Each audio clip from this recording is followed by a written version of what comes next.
An electron of charge E and mass m is revolving, which has orbital magnetic moment capital M. Its angular momentum is given by. हा question 2023ला आलेला होता. याचा A option आहे capital M small M divided by E. B option आहे 2 capital M small M divided by E. C option आहे M E divided by M. आणि D option आहे M divided by capital M E. तर आता या 4 ऑप्शनपैकी या क्वेश्चनचा correct answer काय असलं पाहिजे. तर आपण याला सॉल्व करूया आणि मग डिसाईड करूया. तर सर्वात पहिले आपल्याला काय करायचं आहे, मॅग्नेटिक मोमेंट या ठिकाणी काय करायचं, फाईंड करायचं. आणि मॅग्नेटिक मोमेंटचा आपण डायरेक्ट फॉर्म्युला घेऊ. आणि मॅग्नेटिक मोमेंटचा फॉर्म्युला काय आहे, current into area. Current into area. Magnetic moment आपण रिप्रेझेंट करणार letter यमने.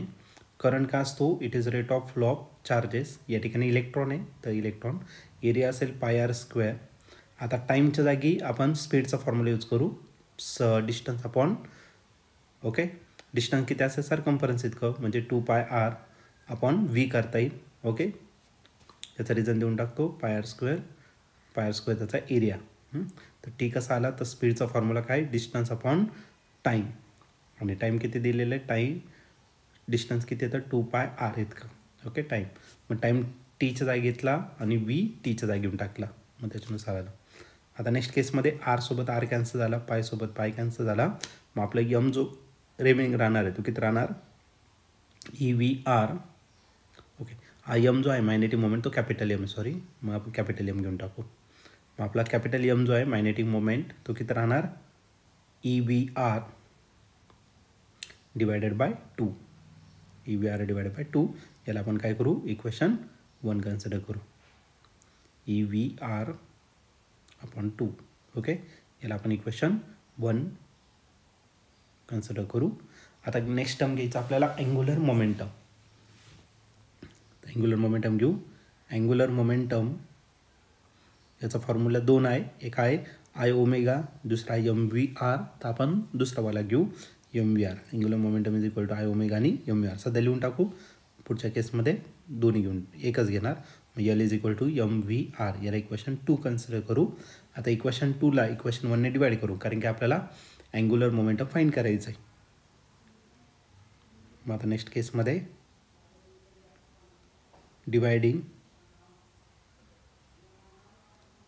Equation number 2 by equation 1. Equation 2 काय आहे, यल. आणि इक्वेशन 1 काय आहे, यम. यलची व्हॅल्यू काय आहे, एम व्ही आर.